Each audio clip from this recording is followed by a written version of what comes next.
Boa tarde, prezadas mães. Nossa reflexão hoje é sobre o capítulo 20 do Atos dos Apóstolos.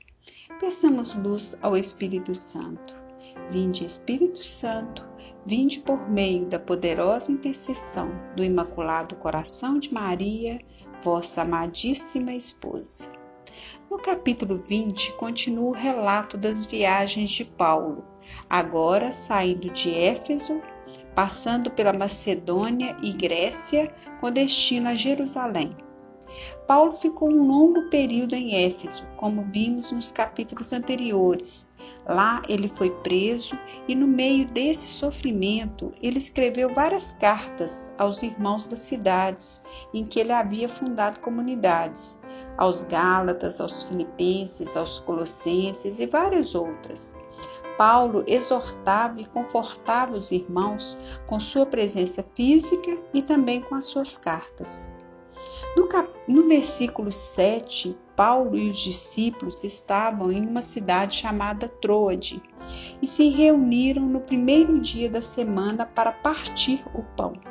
É a primeira vez que se faz menção da Páscoa para a comunidade cristã. O termo fração do pão foi a primeira expressão usada para designar a Eucaristia, lembrando justamente aquilo que Jesus fez na última ceia. O texto descreve que eles estavam em um lugar alto, com muitas luzes acesas, que Paulo iria viajar no dia seguinte e que prolongou bastante a pregação. Paulo, mesmo cansado, ele não perdia a oportunidade de ensinar e pregar o evangelho. E havia um jovem chamado Eutico, que estava sentado numa janela. Provavelmente o lugar estava muito cheio de gente. E esse jovem não resistiu ao sono enquanto Paulo ia prolongando o discurso, e ele caiu do terceiro andar e morreu. Paulo estava ali celebrando a vida e a ressurreição de Jesus. Não fazia sentido nenhum que aquela celebração terminasse em tragédia. E Paulo, com serenidade, foi em socorro daquele jovem e o ressuscitou. E a celebração da vida continuou a acontecer.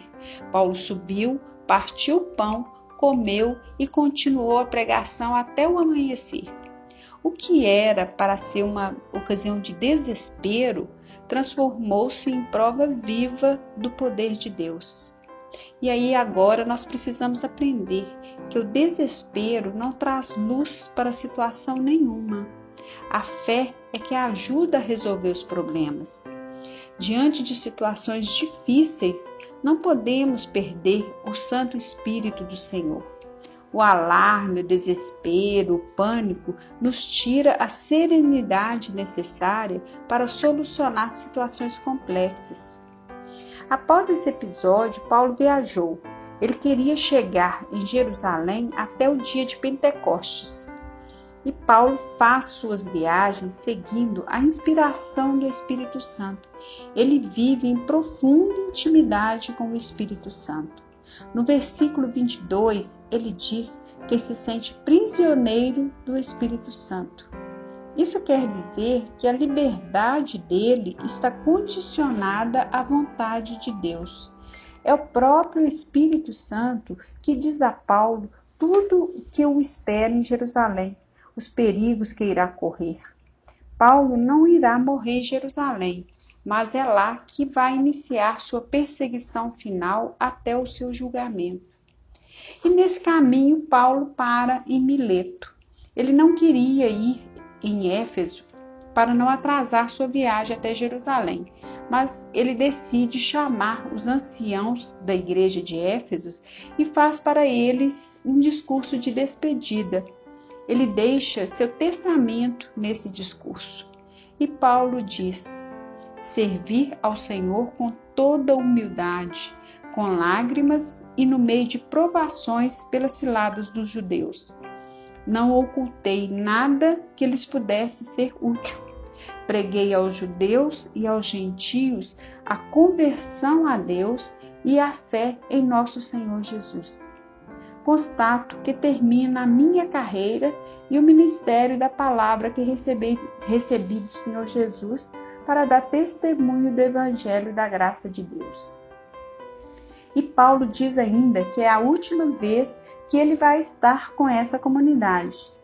Sei que vocês não tornarão a ver a minha face. E é por isso que Paulo faz um discurso tão longo. A partir do versículo 28, Paulo faz uma advertência profética. Ele diz: cuidai de vós mesmos e de todo o rebanho sobre o qual o Espírito Santo os constituiu, pastores, bispos e responsáveis. Isso quer dizer cuidar do rebanho, da casa, da família, do grupo, de todos que Deus nos confiou a responsabilidade de cuidar. Mas não nos esquecermos também de cuidar de nós mesmos e da nossa fé. E Paulo chama atenção também para os lobos ferozes que surgirão até mesmo no meio da comunidade e não pouparão o rebanho, dos homens que irão proferir doutrinas perversas para destruir a igreja de Cristo. E ele pede: vigiai. Paulo sofreu muito para formar a comunidade de Éfeso e ele sabe dos perigos que todas as comunidades cristãs e famílias podem sofrer. Por isso, ele adverte contra os lobos da discórdia que dividem as comunidades cristãs.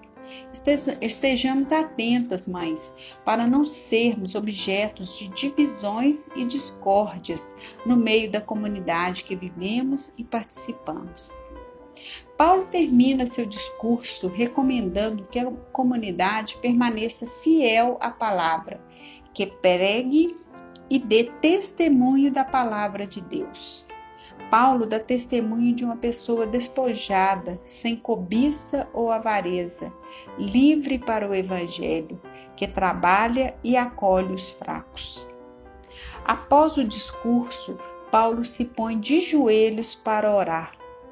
Como é importante dobrar os joelhos, não é, mães? Toda pregação, toda exortação, condução de ministério de Deus não se começa de pé. Se começa com os joelhos dobrados e termina com os joelhos dobrados.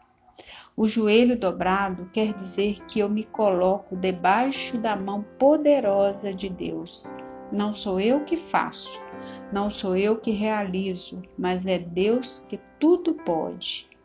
É gesto de entrega, submissão, humildade e confiança em Deus. A comunidade abraçou Paulo e chorou na despedida. Eles amavam muito a Paulo e temiam não vê-lo novamente. A formação de hoje nos deixa alguns questionamentos para reflexão. Como temos reagido diante das tribulações, dos desesperos? Com serenidade? Com confiança? Temos ficado de joelhos para orar antes de ficar de pé para pregar? Temos sido lobos ferozes ou pessoas que promovem a unidade? Mães amigas, sigamos no caminho da santidade, lendo, meditando e pregando a palavra de Deus.